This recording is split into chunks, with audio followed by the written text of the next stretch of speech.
Sorry to ask the big question about history, but we're living today, 2026,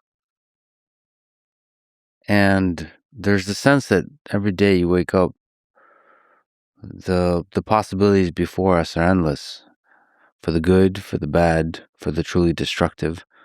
There's a eerie sense that the possibility of a world war in different kinds of ways, whether it's sparked in the Middle East, or sparked in China and Taiwan, or sparked in Ukraine, Russia, or elsewhere totally surprising in the world, may be related to nuclear weapons or not.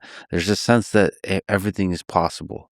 And of course, when history is written about the 21st century, it will all be obvious. It's always obvious in retrospect. That's right. What can we learn from the Civil War about how history unfolds itself, I suppose, for the modern day? Well, I think that the potential threats now are different from the potential threats in the mid-19th century. The nuclear dimension, some kind of really brutal use of pathogens. I mean, there are lots of things that could happen now that couldn't happen then, at least not because humans were making them happen.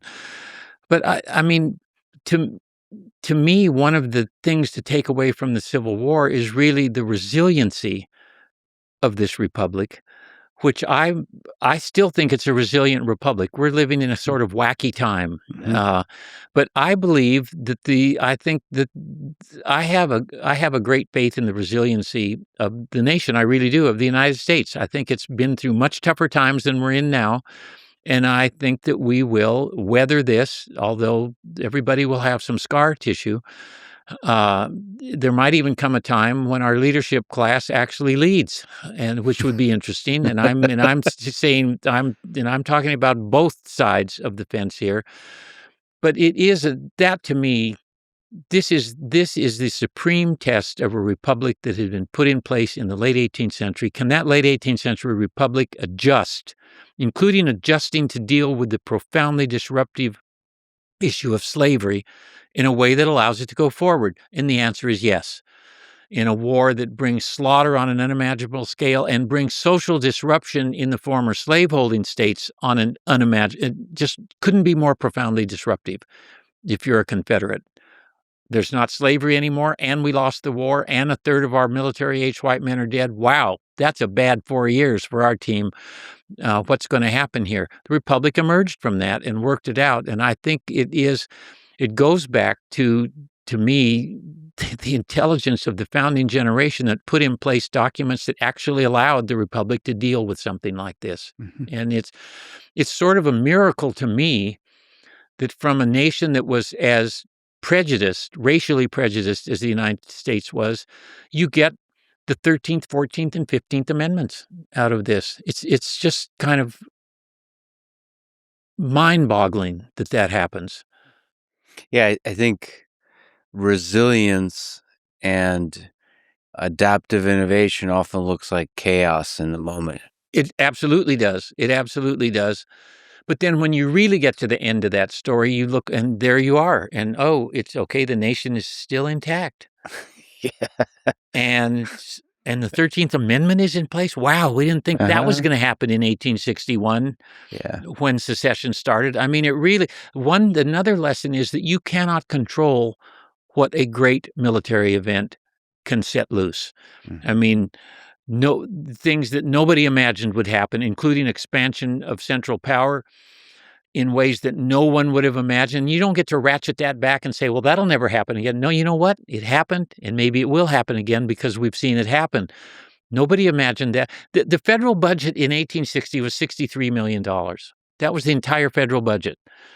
The federal budget in 1865 was $1.2 billion, and if you throw in the Confederate side of that, it gets you over $2 billion, which means federal expenditures in 1860 would have lasted about 11 days in 1865. Nobody foresaw that. No, absolutely nobody foresaw that. And education legislation that would create the great land-grant colleges and universities it's the war brought a lot.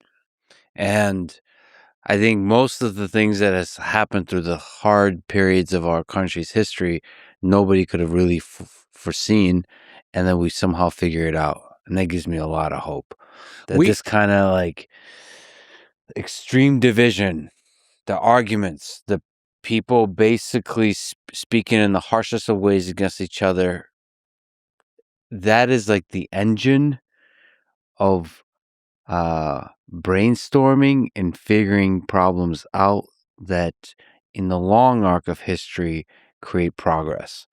But in the short term, it feels like a dumpster fire. It does. And to me, the arc of U.S. history has been, and Lincoln talked about this too, it's an expansion of freedoms and liberties. That's the long arc, with very problematical places along the way. But again, the documents allow for that, and the process allows for that. And I think that's one of the remarkable things about Philadelphia in the summer of 1787. I mean, those guys, a lot of whom owned slaves, put together something that's proved to be resilient and adaptable and changeable, and it has evolved in a way that is in the right direction, although there are always problems. I love this country. I will never stop saying how much I love this country. It's an incredible experiment. We're this year celebrating 250th birthday. I can't wait for the next 250 years. This is such a fascinating study of human civilization. And it is complicated. What we want now is a sort of cartoon version of what we, Americans, as you watch popular culture, we want a 30-second view of whatever. Well, who should I like? Who are the good guys? Who are the bad guys? I want a 30-second version of the Civil War. History is not that way. Mm-hmm. I've spent my whole life studying history, and maybe the main thing I've learned is however complicated I thought something was, when I really started to explore it, it's more complicated than I thought it was. People aren't simple, they're complicated. And you have to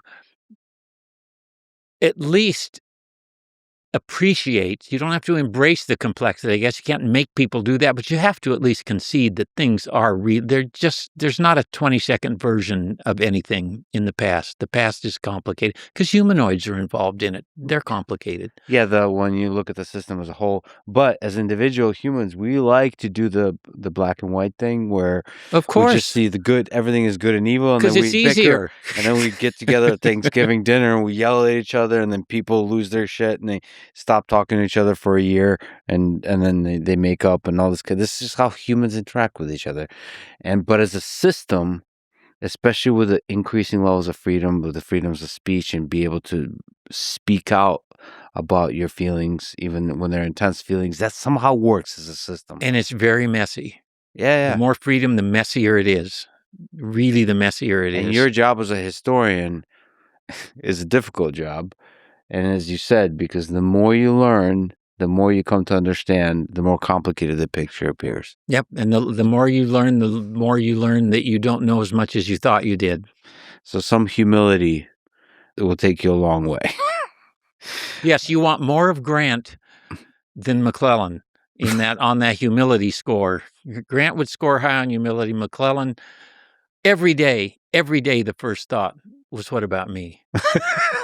Who is going to not appreciate how wonderful I am today, thought George B. McClellan. That's the thought that nagged at him. Somebody might not know how great I am.